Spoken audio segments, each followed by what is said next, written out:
So today I am, well, let's be honest, it's 9:36 at night. So tonight I'm going to show you guys how I created this photo right here. I basically remade Billie Eilish's Don't Smile at Me album.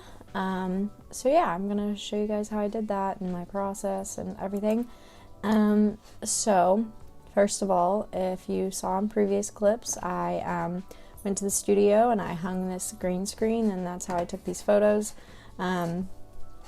So first things first. Oh, and then I also have my ladder here. That's what it looks like. So yeah.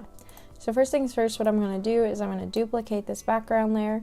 I don't know why I always duplicate the background layer. I just do, just in case.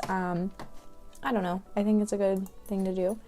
So the next thing I'm going to do is I'm going to go over here to the crop tool, and I'm going to crop this down just to where we just see the green screen.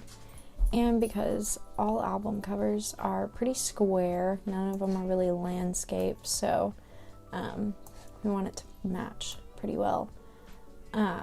And this also helps with the selection part, which is next, selecting all the green out, so that way I just have me. Okay, so I'm sure there's probably other ways to do this, but this is how I do it. So I go up here to select, and you go down to color range, and then I take and I hold the shift key, or yeah, the shift key. I'm using a Mac, by the way, so sorry PC users, I don't know the other keys, but I'll learn eventually.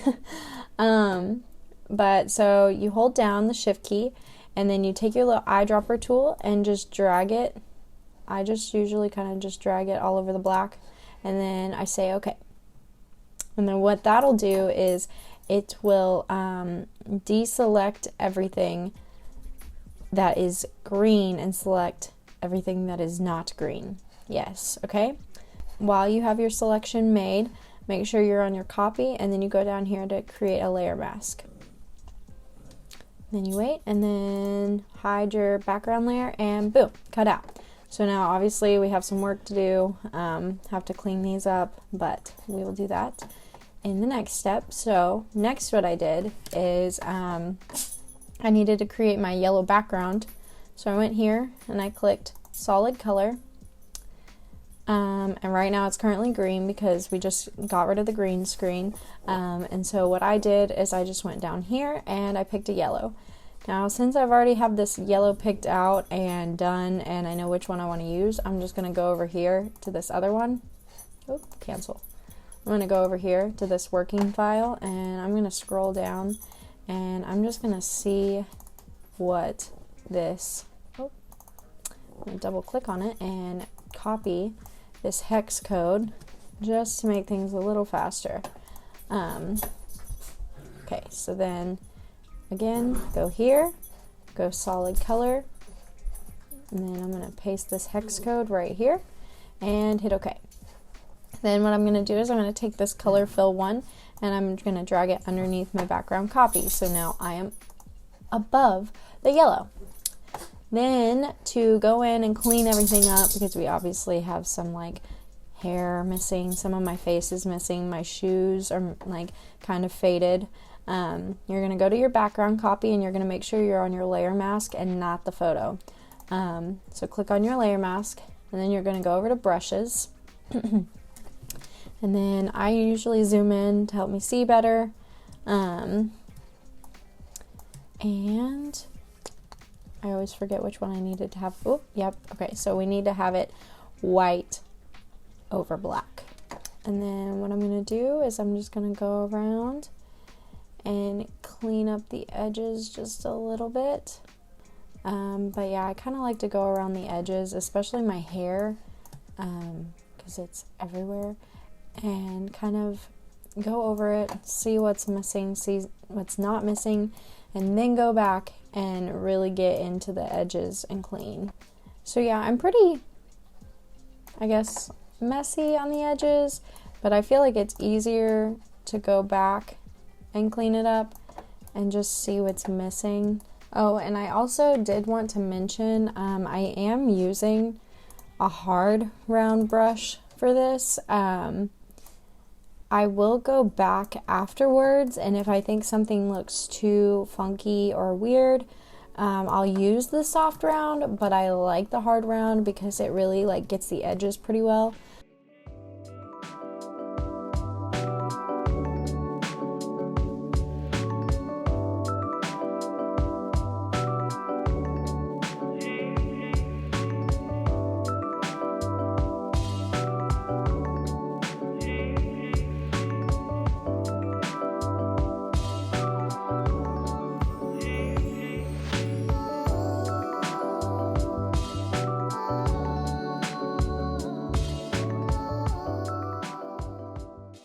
We've got it pretty cleaned up pretty good, so I'm gonna move on because I could literally spend all night just painting back in my hair and then painting it out and stuff. So the next step that we need to do is paint the ladder. So what I'm going to do is I'm just going to hide myself real quick so I can solely focus on the ladder. So what I did to turn this, well, first of all, I got this ladder off of Pixabay. If you guys haven't heard about it, it's a free, it's a website that you can get free images, graphics, PNGs, stuff like that for videos, photos, whatever. So I use it pretty often, and so since I couldn't find an actual ladder, I just went on there and I found this one. So then I came over to the quick selection tool. I'm going to select this ladder, go around all the edges with the quick selection tool.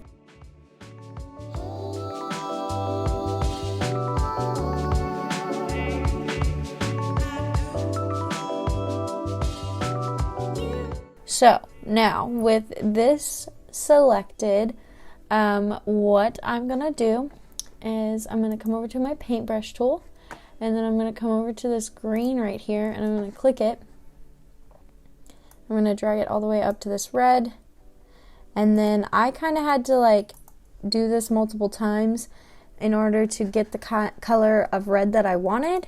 Okay, and then I'm going to make my paintbrush pretty big because, oh, come on.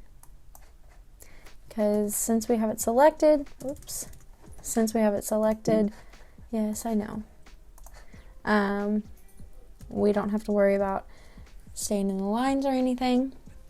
So then what I did is I came over here to my opacity and I turned it down to about 75% because I still wanted the little lines on the wood and like the nails to show up, because if I were to paint with 100%, like it would just cover it up basically.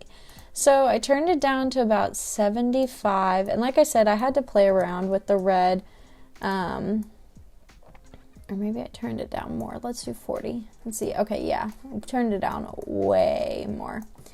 So I had to play around with the red, but basically what I did is I came in here with my paintbrush tool.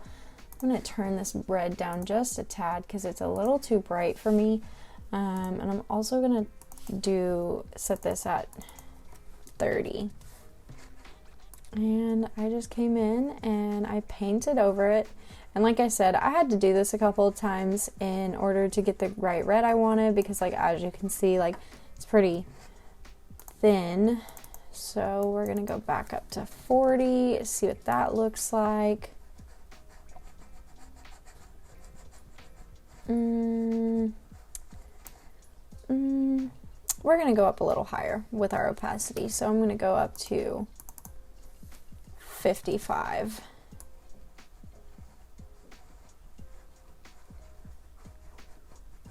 Alright, that is pretty red, pretty close to the red that she has in her album cover.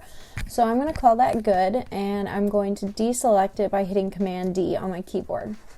And there we go. So there is our red ladder. So now what I'm going to do is I'm going to take the ladder layer and I'm going to drag it underneath me and then bring me back in. And then I'm going to go to the move tool and I'm going to move me and kind of position how I want it. But we're also going to make it a little bit smaller. So I'm going to stay on me for right now.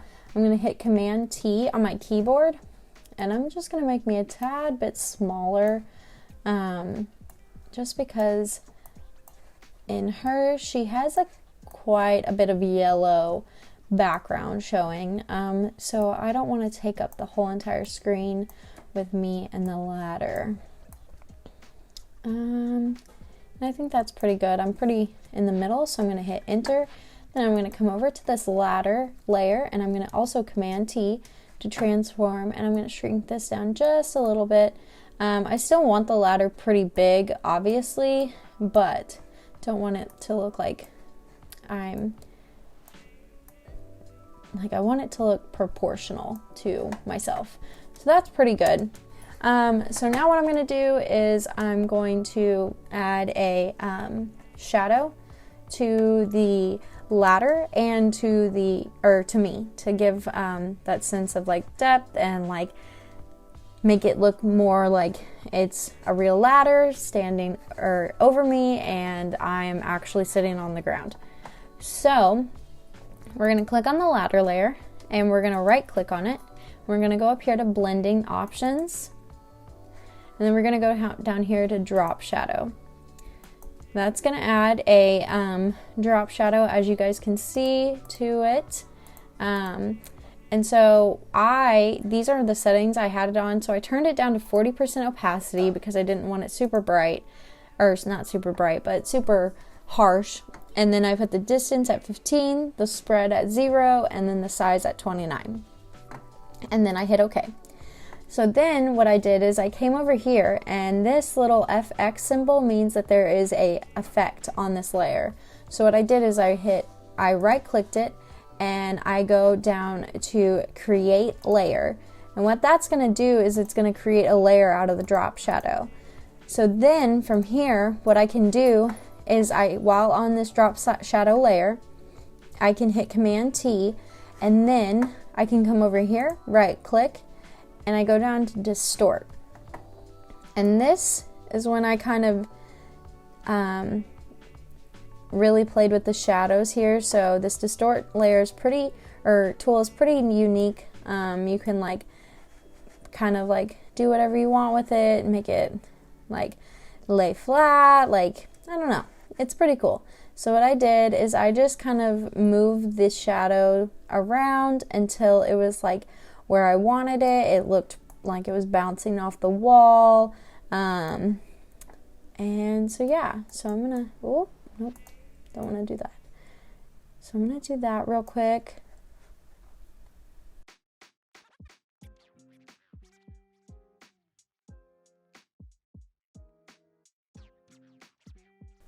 And that looks pretty good, but I don't like how harsh it is. So what I'm going to do is I'm going to come back over here to the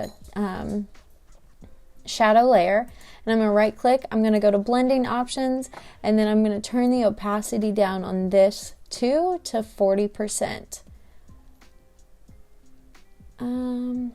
Let's turn it up to 45 actually. That's pretty good. Yeah, I like that. And I'm going to click OK. And then you see we have a little shadow effect on the ladder now, and that's going to give it that depth of field look to it and make it look like it's actually sitting there. So now we're going to do the same thing but with myself. So we're going to come over to this background copy here. We're going to right click, blending options, drop shadow. We're going to click on the words drop shadow, make sure everything's correct. It is. Hit OK. Then I'm going to come over here, right click on FX, hit create layer, click on my drop shadow, hit Command T on the keyboard, and then right click on the inside the little selection box and do distort. And so from here what I did is I just kind of moved it around until really the only shadow you could see was from my head and from my legs. I didn't want really a shadow to be right here because that's not very realistic. And we're trying to make this look as real as possible.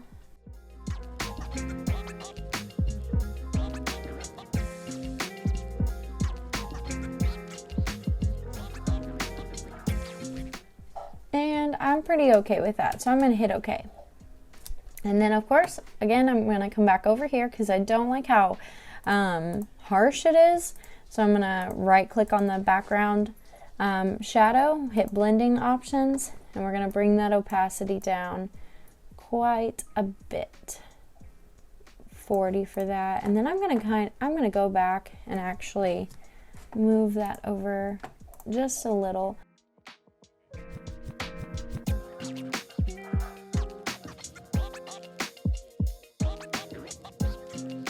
So that's looking pretty good. We have our drop shadows to add the like depth of field look to it. It's pretty good. So now what I'm going to do, in order to create more of a shadow effect on the ladder, I'm going to come over here to the dodge and burn tool. And I'm going to use the burn tool first. And I'm going to come over on the inside of this ladder right here, and I'm going to paint on the right layer. That's one of my biggest things, is I don't click the right layer before I start doing something. Okay, so we're going to click on the ladder layer, and then we're going to take the burn tool, and we're going to just paint on the insides here to give that like shadowed effect to it. So the thing with the burn tool that I've noticed, that if you keep going over an area over and over and over, it gets really black. So you kind of have to be a little gentle with it, because too much can look like too much.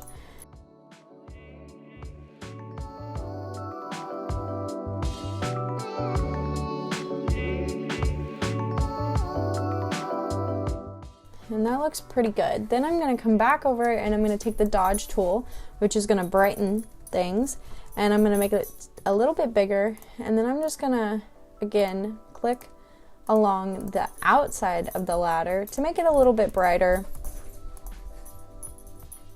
Make it look like a light is actually shining on it, and I didn't just pull this picture off of a website.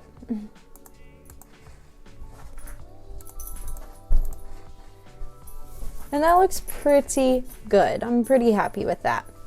So next, what I'm going to do, at the very end, I kind of noticed that it wasn't as bright and as poppy and like contrasty as hers is. The yellow, I did an okay job matching, but it's still pretty dull. What I'm going to do is I'm going to come over to the adjustments, and I'm going to use, what did I use? Let's look real quick. Oh, I use curves and exposure. Okay, so I'm going to do the curves first, and I'm going to come up to this top area right here and just kind of pull that up a little bit just to brighten it. And then we're going to come down to the bottom right here, click on this line and bring it down just a tad. Then I'm going to bring this up just a little bit. And that looks, oh, and we're also going to move it on top of everything so everything is affected. It's a little, we're going to bring that back down just a tad. And this is when really, like, I just kind of like played around with it until I got a good enough look to it. Just trying to match it as closely as possible to hers, and hers is very bright and like pops.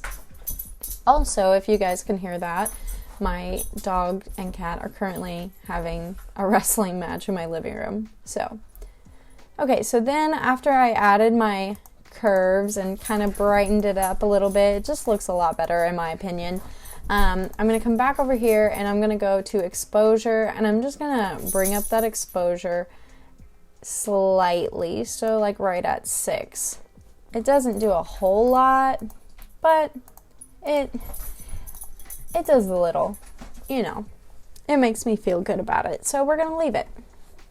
And so from there, I'm pretty much done. I just continued to go and adjust things as necessary. Maybe went back in with the burn tool over the brightness that I did on the outside and just toned it down just a tad, since now we have a exposure setting on it, just to tone it down just a little bit. And so yeah, that is how I made Billie's Don't Smile at Me cover album remake. So I hope you guys enjoyed this. If I didn't explain anything correctly or good enough, I apologize. I am learning every day, and this is brand new for me. So I've never done things like this before, but I'm excited for the semester because I am going to be doing this for every album cover that I recreate. So hopefully I'll get better at my teaching abilities. And like I said, if you guys have any tips, tricks, or ways to do this any better, any ways that I can improve, please let me know. I appreciate it a lot. So thanks for watching, and I guess the YouTuber thing to say would be like, comment, subscribe. But I mean, honestly, if you like this video, I'd be happy with a thumbs up or a great job. So thanks for watching, you guys, and I'll see you in the next video.